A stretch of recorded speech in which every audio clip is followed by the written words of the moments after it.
Hello hi बच्चों, कैसे हो आप सभी। आई होप कि सभी लोग बहुत अच्छे होंगे, एंजॉय कर रहे होंगे घर पे बैठ के। और रुचि मैम की क्लास का आप लोग बेसब्री से इंतजार कर रहे होंगे। तो most welcome your favourite channel super 40 Govind sir के चैनल पे आप सभी का बहुत बहुत स्वागत है आपके अपने फेवरेट चैनल पे।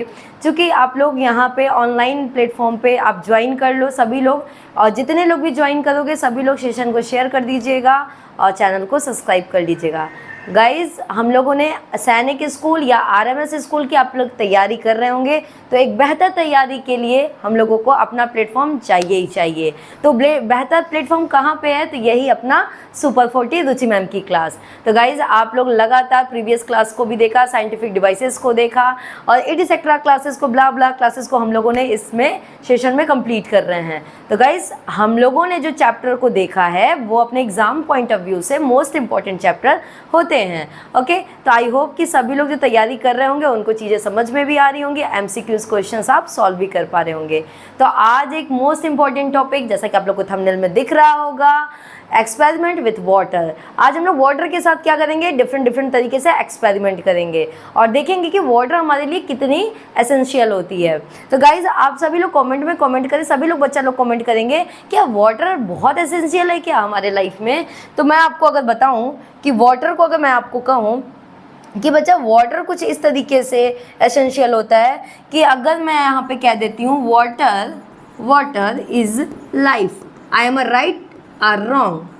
आई होप कि आप लोग यही कहोगे, yes ma'am you are right.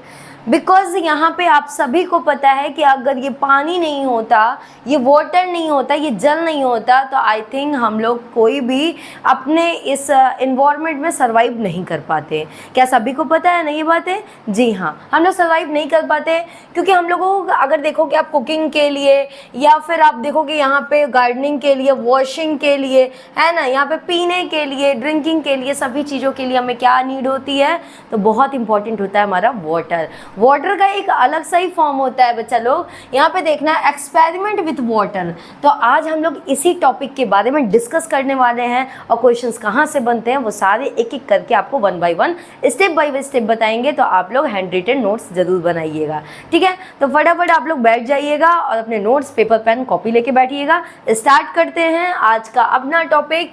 Water is an essential compound for all living beings to sustains life. इसमें कौन कौन सी हमारी लाइफ में वाटर क्या क्या ज़रूरत होती है, क्या कितनी इसेंशियल होती है। ओके, तो फर्स्ट ऑफ ऑल हम देखते हैं ड्रिंकिंग, जो कि हमारे लिए तो बहुत ज़रूरी है। अच्छा ये बताओ, आप 1 घंटे 2 घंटे, आपने अपनी मम्मा को देखा होगा कि कभी कभी वो फास्ट रहती हैं, उसमें ड्रिंकिंग करती ही नहीं है, देखा है ना?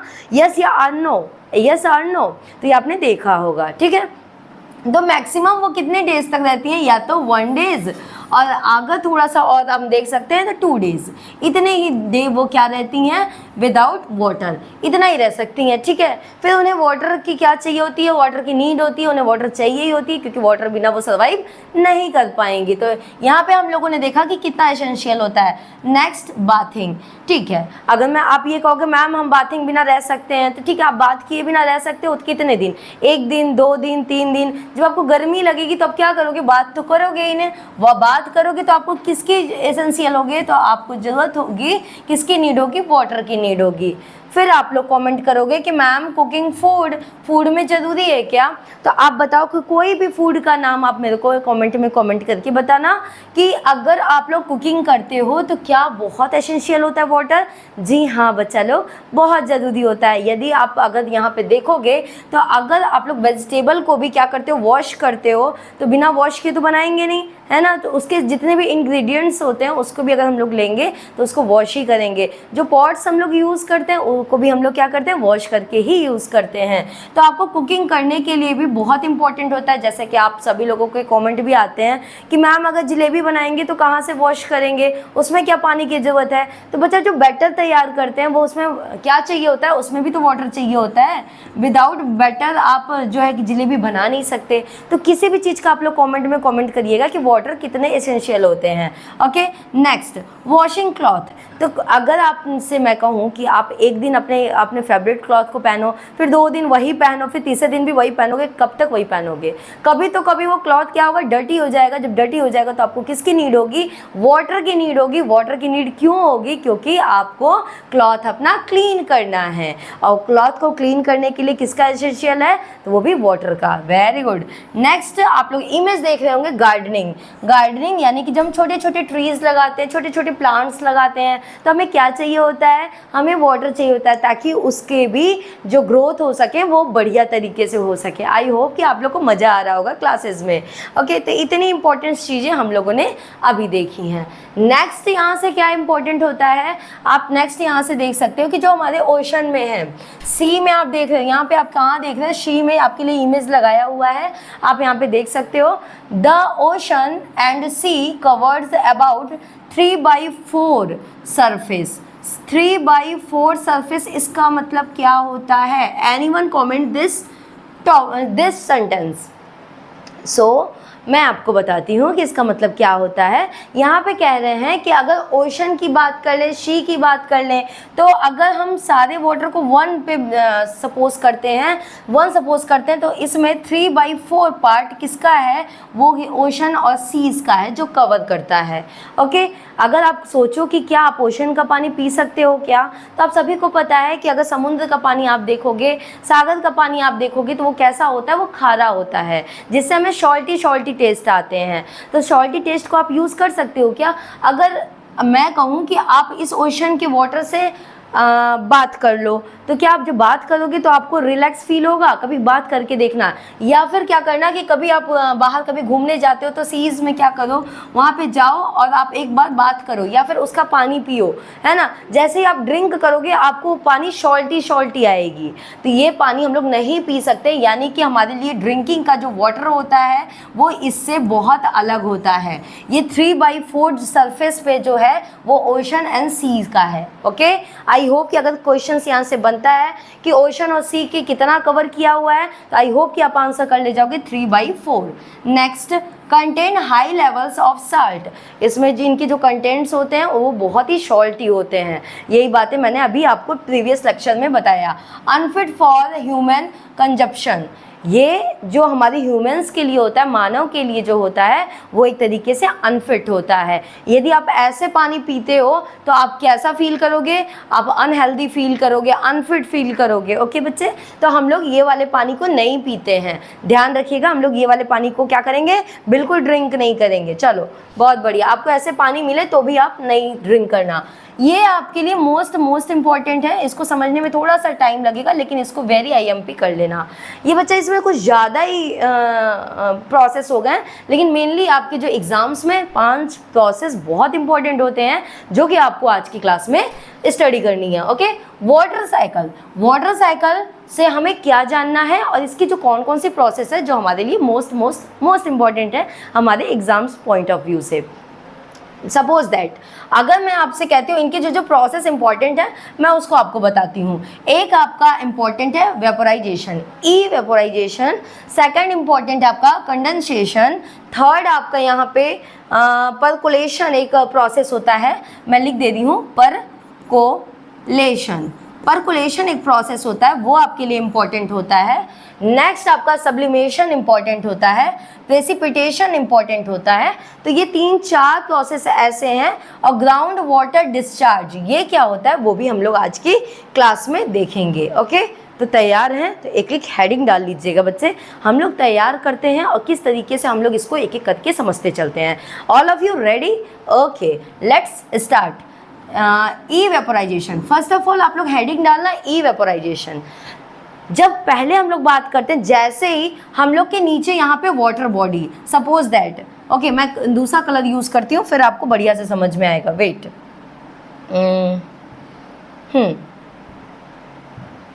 चलो, अगर मैं यहाँ पे आपसे बोलती हूँ ये रहा आपका वाटर बॉडी, विजिबल है क्या? ये कलर विजिबल है? विजिबल हो रहा है? ओके चलो आ जाओ। अगर आप लोग को विजिबल हो रहा है तो बहुत बढ़िया, क्योंकि मेरी भी ड्रेस येलो है तो येलो से ही हम लोग लिखना स्टार्ट करते हैं, है ना। चलो आ जाओ। वाटर बॉडी ये है, तो वाटर बॉडी अगर जैसे ही पानी नीचे होता है, जैसे ही सनलाइट पड़ती है उस पर, यहाँ पे ध्यान देना, जैसे ही सनलाइट पड़ी वो वेपर फॉर्म में, कौन से फॉर्म में, वेपर्स फॉर्म में ऊपर की ओर जाती है। ठीक है, इतनी बातें समझ में आई। नीचे था वाटर बॉडी, जैसे ही सनलाइट वहाँ से पड़ी यानी कि हीट बढ़ा, और हीट बढ़ते ही वो क्या करेगा, वेपर्स के फॉर्म में ऊपर की ओर जाएगा, और ऊपर की ओर जाते ही समय वो कंडेंस हो जाएगा। कंडेंस का मतलब बच्चा लोग, कंडेंस का मतलब होता है इकट्ठा होना। बात समझ में आई। यानी कि सनलाइट हमारे वाटर बॉडी पे पड़ी, वाटर बॉडी इवेपोरेट हुई, और इवेपोरेट होते ही वो कंडेंस कर गई। इस तरीके से आप लोग देखते होंगे स्काई में कई सारे क्लाउड्स दिखते हैं। दिखते हैं या नहीं दिखते हैं? दिखते हैं। Very good. तो ये क्लाउड्स क्या होते हैं? ये क्लाउड्स कुछ और नहीं, ये जो है कि जो वेपोराइजेशन होता है, इवेपोराइजेशन होता है, वो एक जगह जाके कंडेंस हो जाते हैं। अब ये कंडेंस जो होते हैं उसके प्रोसेस को हम लोग कहते हैं कंडेंसेशन।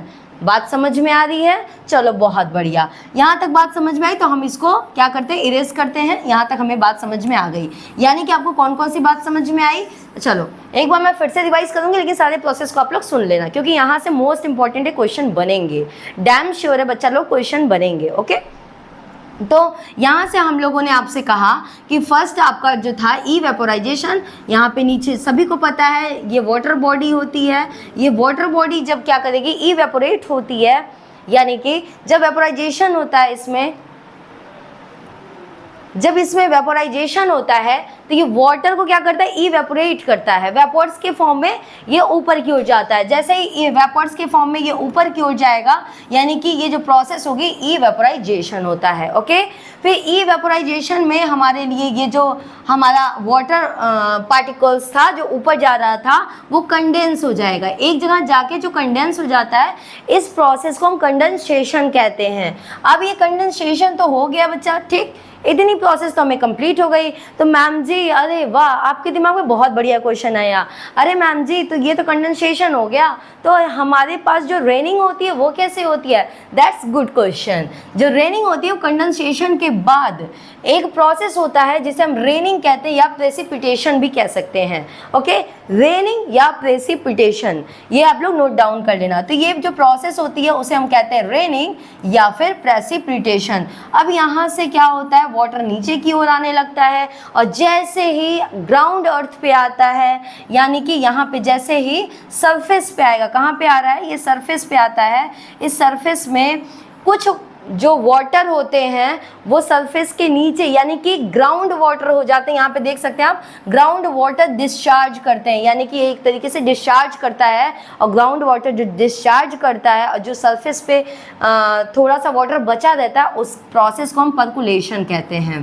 क्या कहते हैं? पर्कुलेशन कहते हैं। आई होप कि आपको सारी चीज़ें बहुत ही क्लियर हो रही होंगी। जो अभी तक क्लियर नहीं हुई थी, जो किसी मैम से क्लियर नहीं हुई थी, वो रुचि मैम क्लियर कर रही हैं आपको। ओके, तो थम्स अप करना आप लोग कि यस मैम क्लियर हो रही है ये टॉपिक। ओके, तो ये पर्कुलेशन होता है इसे, कि सरफेस और ग्राउंड वाटर के जो बीच में प्रोसेस होती है उस प्रोसेस को हम लोग पर्कुलेशन कहते हैं। ठीक, तो यानी कि हमने यहाँ तक प्रोसेस समझा कि किस तरीके से वाटर बॉडी पानी को लेता है और फिर ये वेपोरेट करता है। इवेपोरेट करने के बाद इस प्रोसेस को इवेपोराइजेशन कहते हैं। और इवेपोराइजेशन जैसे ही कंडेंस होता है, वहाँ पे कंडेंसेशन होता है। कंडेंसेशन होने के बाद ये लगातार क्या होता है, रेनिंग की प्रोसेस, यानी कि इसे प्रेसिपिटेशन कहते हैं। और ये प्रेसिपिटेशन जब सरफेस पे वाटर को लाता है और सरफेस पे ग्राउंड अर्थ पे जो पड़ा होता है उसे हम लोग क्या कहते हैं, उसे हम लोग पर्कुलेशन कहते हैं। तो गाइज यहाँ पे आपके दिमाग में आ रहा होगा, मैम यहाँ पे तो पेड़ पौधे भी होते हैं, कई सारी ट्रीज भी तो होती हैं। मैम यहाँ पे कई सारी ट्रीज भी तो होती हैं। तो बच्चे जो ट्रीज पानी को एलिमिनेट करती हैं, यानी कि थोड़ी थोड़ी पानी जो निकलती रहती है, उस प्रोसेस को हम लोग कौन सी प्रोसेस कहते हैं? एनीवन कमेंट दिस, कमेंट करिएगा इसके लिए। ये छोटा सा होमवर्क आपके लिए रखेंगे। यानी कि हम लोग प्रोसेस को समझ चुके हैं, पर्कुलेशन को समझ चुके हैं, इवेपोराइजेशन को समझ चुके हैं, कंडेंसेशन को समझ चुके हैं, और हम लोगों ने जो वाटर को स्टोर हुआ था आपका, वही वाटर बॉडी को हम लोग कह रहे हैं। ध्यान से समझ में आ गया? चलो बहुत बढ़िया, इतनी चीज़ें हमें समझ में आ चुकी हैं। प्रेसिपिटेशन ये देखिए प्रेसिपिटेशन, मैंने कहा था ना कि रेनिंग कह लो या फिर प्रेसिपिटेशन। ओके, इतनी प्रोसेस हमें समझ में आ चुकी हैं। तो एक बार फिर से आपको ये सारी प्रोसेस जो मेनली आपके एग्जाम्स में यानी कि सैनिक स्कूल, आरएमएस स्कूल के एमसीक्यू क्वेश्चंस में बनते हैं, वो सारे के सारे प्रोसेस आपको एक बार मैं क्लियर कर देती हूँ। ठीक है, तो यहाँ पे क्लियर करने के लिए कुछ भी नहीं हमें पता होना चाहिए, बस हमें ये पता होना चाहिए ये हमारा है एटमॉस्फियर, ये हमारा है एटमॉस्फियर। एटमॉस्फियर और सरफेस यानी कि आपको ये एरो बताऊं तो ये रहा, एक प्रोसेस जाता है हमारे सरफेस टू एटमॉस्फियर, एक प्रोसेस होता है एटमॉस्फियर टू सरफेस। ये दोनों के बीच में जो प्रोसेसिंग होती है उस प्रोसेसिंग को हम लोग क्या कह रहे हैं, वाटर साइकिल। आई होप कि आपको ये बातें समझ में आ गई होंगी। इन्हीं दोनों प्रोसेस के जो बीच में होता है, इंटरवल में जो होता है, उसी प्रोसेस को जैसे पर्कुलेशन होता है, इवेपोरेशन होता है, और यहाँ पे आप लोगों ने देखा प्रेसिपिटेशन होता है। तो ये सारे प्रोसेस क्या होते हैं, इनके बीच में होते हैं। आई होप कि आपको क्लियर हो गया होगा, आप लोग एग्जाम्स में आप बढ़िया कर लोगे। और नहीं क्लियर हुआ होगा तो भी बच्चा लोग आप लोग कॉमेंट करना कि मैम हमारे ये टॉपिक नहीं क्लियर हुए हैं, आप एक बार प्लीज़ इसे बता देना। ओके, चलो आ जाओ। अब हम लोग वाटर के फिजिकल प्रॉपर्टीज को देखते हैं। किसको देखेंगे, तो आइए हम लोग देखते हैं वाटर के फिजिकल प्रॉपर्टीज को। यहां से हम क्लियर करते हैं। चलो आ जाओ, आ जाओ यहां पे देखना फिजिकल प्रॉपर्टीज। फिजिकल प्रॉपर्टीज, चलो वेरी गुड। फिजिकल प्रॉपर्टीज़ कौन सी प्रॉपर्टीज़ होती है, वो भी आपके लिए मोस्ट इंपॉर्टेंट हो जाता है। जैसे कि यहाँ पे जो फ्रीजिंग पॉइंट होते है, वो फ्रीजिंग पॉइंट कितना है, 0 डिग्री सेल्सियस। जो आपको यहाँ पे देख रहे होंगे कि सब्सटेंस के 3 स्टेट होते हैं। कौन कौन से स्टेट होते हैं, तो आप सभी को पता है कि किसी भी मैटर की अगर हम बात करते हैं तो उसके 3 स्टेट्स होते हैं। वो कौन कौन से, एक होता है solid, liquid and gas. Solid का मतलब होता है उसके पार्टिकल्स जब काफ़ी पास में रहते हैं उनसे बिल्कुल, जैसे कि मान लो कि ये हमारे पास एक मार्कर है, ठीक है, इसके पार्टिकल्स को आप जब डिवाइड करोगे तो क्या आप लोग डिवाइड कर पाओगे, नो, नहीं डिवाइड कर पाओगे। अगर करोगे भी तो इसके जो पार्टिकल्स निकलेंगे वो बहुत छोटे छोटे, वो भी अपने में एक स्क्वायर फॉर्म होंगे। ओके, यानी कि उसको भी हम डिवाइड नहीं कर पाएंगे, उस फॉर्म को हम लोग सॉलिड कहते हैं। लिक्विड किसे कहते हैं, जिसमें पार्टिकल्स हल्का कंपेयर किसके कंपेयर में, सॉलिड के कंपेयर में थोड़ा सा दूर होते हैं। ठीक, लेकिन गैसियस प्रोसेस में क्या होते हैं, अगर एक पार्टिकल यहाँ पे है तो एक पार्टिकल यहाँ पे, एक पार्टिकल वहाँ पे है, यानी कि इसकी अगर हम शेप एंड साइज की बात करें तो कुछ भी डिफाइन नहीं होता, कुछ भी सर्टेनिटी नहीं होती है। ओके, चलो बहुत बढ़िया। यानी सॉलिड, लिक्विड, गैस, ये हमें पता है हमारे पास होता है। फ्रीजिंग पॉइंट अगर हम वाटर की बात कर रहे हैं तो वाटर की फ्रीजिंग पॉइंट यानी कि एक लास्ट स्टेज कब वो आइस के फॉर्म में दिखती है, तो हमें वो फ्रीजिंग पॉइंट यानी कि आइस के फॉर्म में कब दिखती है, तो जब उसका डिग्री सेल्सियस 0 डिग्री सेल्सियस हो जाती है। ओके, चलो वेरी गुड। बॉइलिंग पॉइंट को देखोगे आप तो जब भी आप वाटर की मैक्सिमम बॉइलिंग पॉइंट कितनी होती है, 100 डिग्री सेल्सियस।